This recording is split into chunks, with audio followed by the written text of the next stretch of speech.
Welcome back. Canada से खबर शामिल कर लेते हैं। आपको बताएं, कनाडा के वजीर आजम जस्टिन ट्रूडो का कहना है कि आइंदा वफाकी इंतखाबात में ब्रिटिश कोलंबिया, जहां प्रोग्रेसिव की अक्सरियत है, लिबरल्स की जीत में अहम किरदार अदा करेगा। मजीद अहवाल इस रिपोर्ट में। कनाडा के वजीर आजम जस्टिन ट्रूडो का कहना है कि आइंदा वफाकी इंतखाबात में ब्रिटिश कोलंबिया, जहां प्रोग्रेसिव की अक्सरियत है, लिबरल्स की जीत में अहम किरदार अदा करेगा। लिबरल्स की फंड रेजिंग की तकरीब से खिताब करते हुए ट्रूडो का कहना था कि अगर कंजर्वेटिव जीत जाते हैं तो वो माहौलियात के हवाले से प्रोग्रेसिव के इकदामात को रोल बैक कर देंगे। उनका कहना था कि ब्रिटिश कोलंबियन माहौलियात में सरमायाकारी और उसके मौशी फवायद और मुकामी अफराद की उसमें शराकत दारी की अहमियत को समझते हैं। ट्रूडो का कहना था कि ब्रिटिश कोलंबिया वो सूबा है जहाँ के लोग खासी अहमियत रखते हैं। वो मनफी सियासत से गुरेज करेंगे क्योंकि उससे वोटर्स खौफ में मुब्तला होते हैं। कैपिटल वन नामी फाइनेंशियल कॉर्पोरेशन ने ऐलान किया है कि अमेरिका के 10 करोड़ अफराद और कनाडा के 60 लाख अफराद की मालूमात को हैक करने वाले शख्स को गिरफ्तार कर लिया गया है।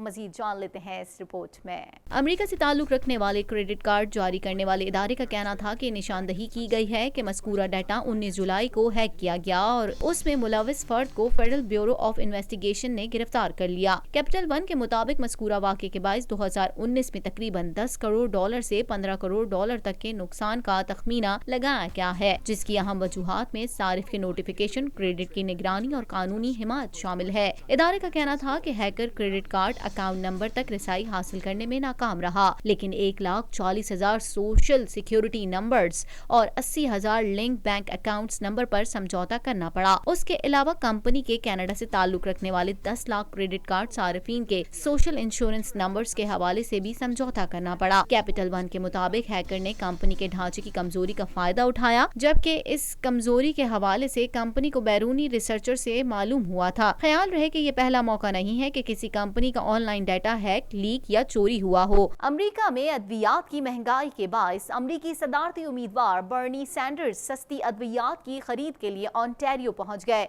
उनके हमरा शुगर के मर्ज में मुब्तला कुछ मरीज भी थे, जिन्होंने मुख्तलिफ ड्रग स्टोर से सस्ती दवाओं की खरीदारी की। मजीद अहवाल इस रिपोर्ट में। अमेरिका में अद्वियात की महंगाई के बायस अमेरिकी सदारती उम्मीदवार बर्नी सैंडर्स सस्ती अद्वियात की खरीद के लिए ओंटारियो पहुंच गए। उनके हमरा शुगर के मर्ज में मुब्तला कुछ मरीज भी थे, जिन्होंने मुख्तलिफ ड्रग स्टोर से सस्ती खरीदारी की। बर्नी सैंडर्स ने ये सफर एक बस के जरिए 1 घंटा 17 मिनट में तय किया। ताहम सफर की तवालत और दौरानिया कोई अहमियत नहीं रखता। उनका मकसद ट्रम्प के दौर में दवाओं की आसमान को छूती कीमतों के हवाले से आवाम को आगाह करना है। बर्नी सैंडर्स ने इस मौके पर कहा कि कनाडा में अद्वियात अमेरिका के मुकाबले में 10 गुना कम है। उन्होंने मजीद कहा कि ये बहुत परेशान कुन सूरत हाल है कि मरीजों को सस्ती दवा की खरीदारी के लिए कनाडा का दौरा करना पड़ रहा है। अमेरिकी सदर डोनाल्ड ट्रंप ने अमेरिका के secretary of state Mike Pompeo को 2020 के इंतखाबात से कबल अफगानिस्तान से अमेरिकी अफवाज की तादाद में कमी के अहकामात दे दिए। मजीद जानेंगे इस रिपोर्ट में।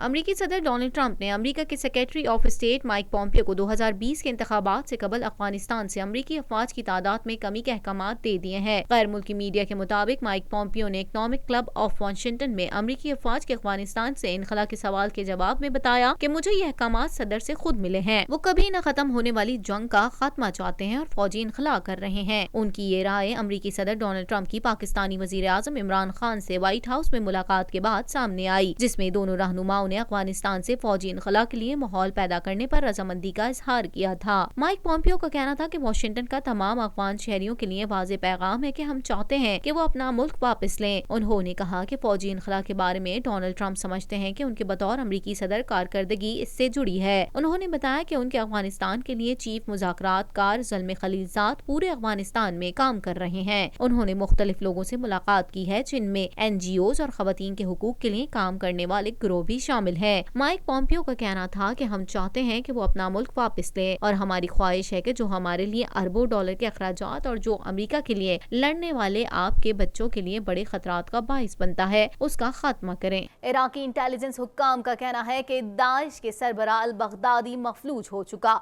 मगर अब भी मौसर है। हमले में उसकी रीढ़ की हड्डी भी मुतासिर हुई, जिसके नतीजे में वो चल फिर नहीं सकते। मजीद अहवाल इस रिपोर्ट में।